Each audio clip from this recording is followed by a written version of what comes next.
Goeiemôre vriende, dit is vandag Dinsdag die 23ste September 2025. Mag dit vir julle 'n lekker dag hê, wees so hier voor die afdag wat julle môre het. Kom ons raak net so vir 'n wyle stil.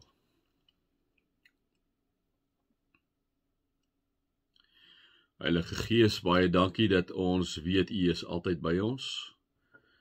Dat U die een is wat vir ons help met raad, met wysheid, met insig, met takt, met fyn aanvoeling. En Here, al wat ons moet doen is om by U te wees. Al wat ons doen is om in 'n lewende verhouding met U te staan.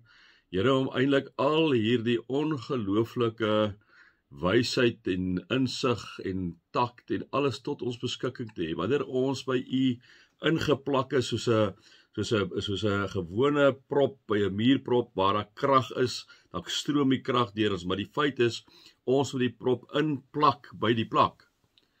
Here, ons moet in daai verhouding staan met U, ons moet in die verhouding staan met U en dat ons vir U kan vra, o Heilige Gees, werk deur ons, kom help ons, kom praat met ons, kom gee vir ons wysheid. En wanneer ons inplak soos 'n muurprop ingeplak word, ons skakel hom aan en het ons krag, onmiddellike krag.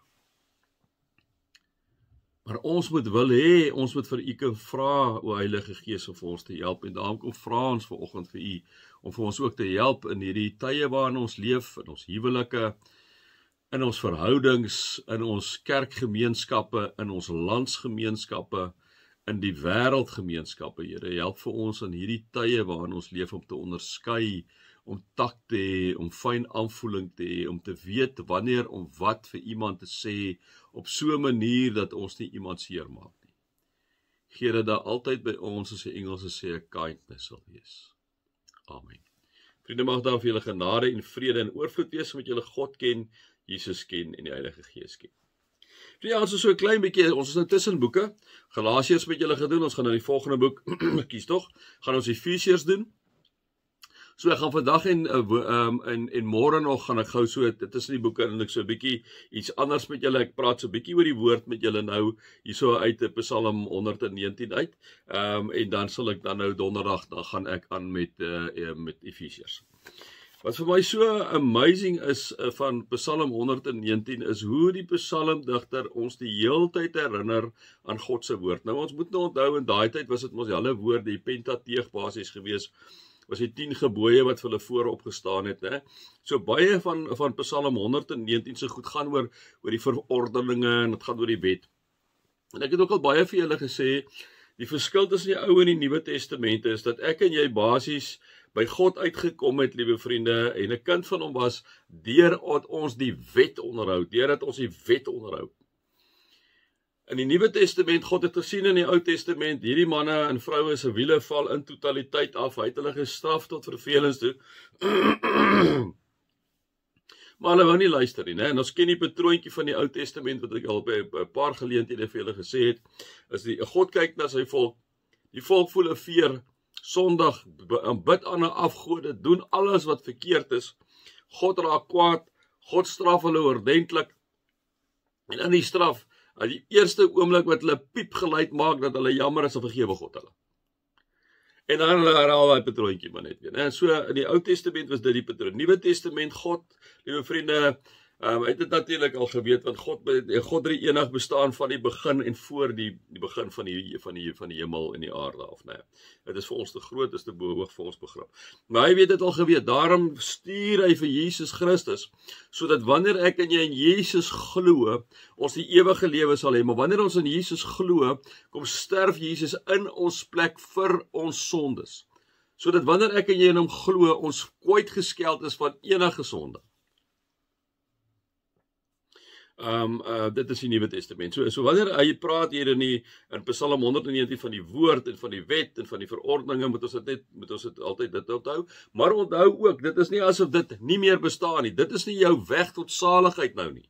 Die wet, die verordeninge van God nie. Maar omdat jy 'n kind van Jesus is, omdat jy 'n kind van God die enig is, wil jy graag die wet uitvoer.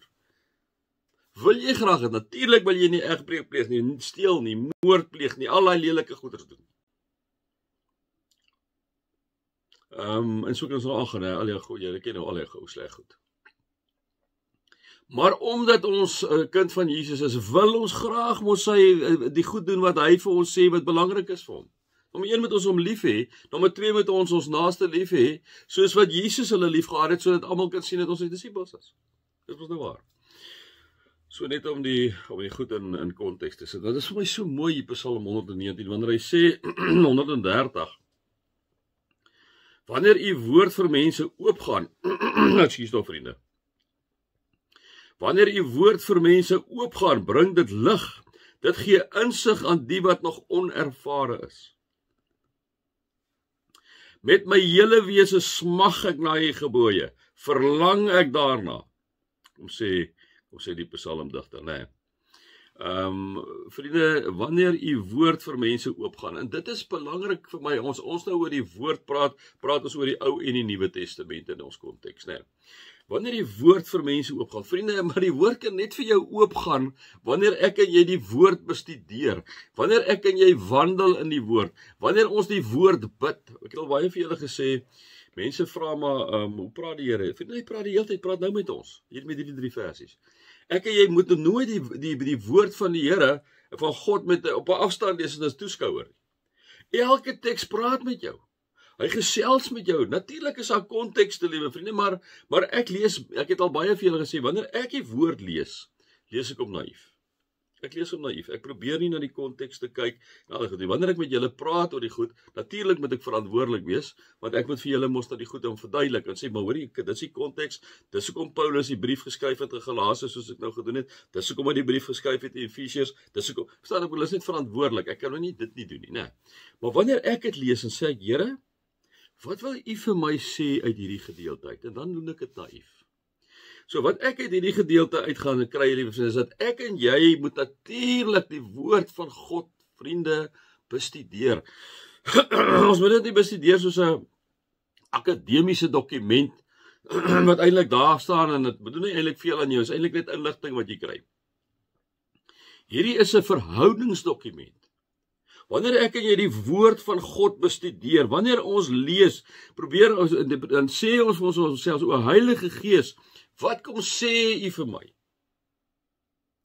En vriende, dan raak jou wandel in die woord totaal iets anders, dan raak dit inderdaad 'n wandel met God die Vader, God die Seun, God die Heilige Gees. Ek kom vra vir die Heilige Gees, o Heilige Gees, hierdie woord wat u vir my gee, breek dit vir my oop, dit wat hier so staan, breek dit vir my oop, help my om dit te sien, gee my insig daarin, Here. En dan begin ons lewens verander. Dis nie amazing nie. Dan begin ons lewens verander, want die Here praat die hele tyd deur sy woord. So hoe minder ek en jy die woord lees, hoe meer word ons uitgerangeer aan ander goeders en ander invloede. Daai invloede bepaal op die ou en jou my koers. Né?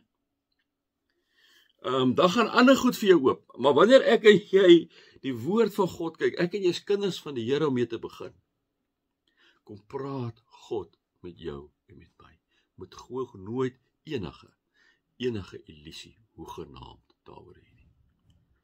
Hierdie woord is 'n ongelooflike woord wat God vir ons kom gee as 'n present, vriende, vir mense wat deur eeue heen goed neergeskryf het, of wat nou apostels, profete, priesters, liewe vriende, wat God vir ons die goed kom gee. Ja, die mense het dit neergeskryf, maar God kom praat deur sy woord. Hy kom praat deur sy gees, binne in kontekste praat hy, ja, maar hy praat met ons baie keer sommer direk. Liewe vriende, wanneer ek jy lees en weet ons, dis vir my.